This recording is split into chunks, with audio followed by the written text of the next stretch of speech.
मैं विवेक हूँ। मैं अपनी पत्नी की कहानी आप लोग के सामने शेयर करना चाहते हैं। मैं विवेक हूँ। अभी-अभी शादी के बाद मैं और मेरी पत्नी रेखा एक बड़े शहर दिल्ली में आ गए हैं। हम 2 ही लोग हैं।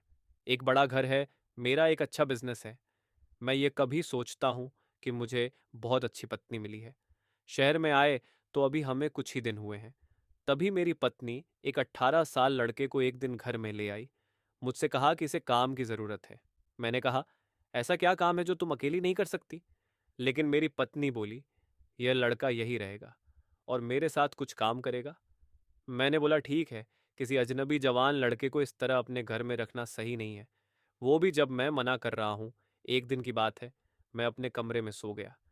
सुबह करीब 6 बजे मेरा नींद खुला। तब मैंने देखा कि मेरी पत्नी बिस्तर पर नहीं है। मैं फिर बाथरूम देखा, वह वहां भी नहीं थी। दरवाजे के पास जाकर जब मैंने किचन में देखा तो मेरी पत्नी हाथ में पैसे लेकर उस लड़के को दे रही थी और वह लड़का रो रहा था। वह उसे चुप भी करा रही थी। मैं सारी चीज देख रहा था। अब मुझे कुछ समझ में नहीं आया, बात क्या है। मेरे मन में मेरी पत्नी के खिलाफ गंदे विचार आने लगे थे। साथ में यह भी ख्याल आया कि मैं जो सोच रहा हूं वह गलत है। मैं रूम से बाहर आया तो वह लड़का मुझे देखकर अपनी आंसू पोंछ लिया। मुझे देखते ही बोला, साहब, जो आप सोच रहे हो वैसा कुछ भी नहीं है। अचानक मेरी नज़र गेट की बाहर गई तो लड़के की माँ रोती हुई याई मेरे पैर पर गिर गई और मुझसे बोली, ऐसा इंसान बहुत कम मिलते हैं। मैंने पूछा, क्या परेशानी है? आप मुझे बताएं, लड़के की माँ बोली। इसके पिता साहब ऑफिस में सिक्योरिटी में नौकरी करते थे। अचानक कैंसर के कारण उनकी मौत हो गई। इसका एक बड़ा भाई है, लेकिन उसे पीने और जुए की लत है। वह मेरे पास एक पैसा नहीं टिकने देता है।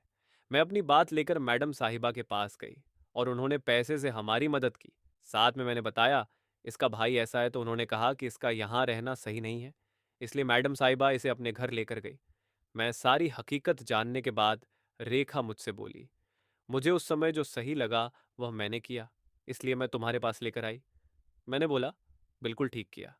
हम दोनों ने लड़के को लेकर फिर से अपने घर के अंदर चले गए। अब मैं उसे और अपने पत्नी दोनों को ज्यादा प्यार करने लगा हूँ।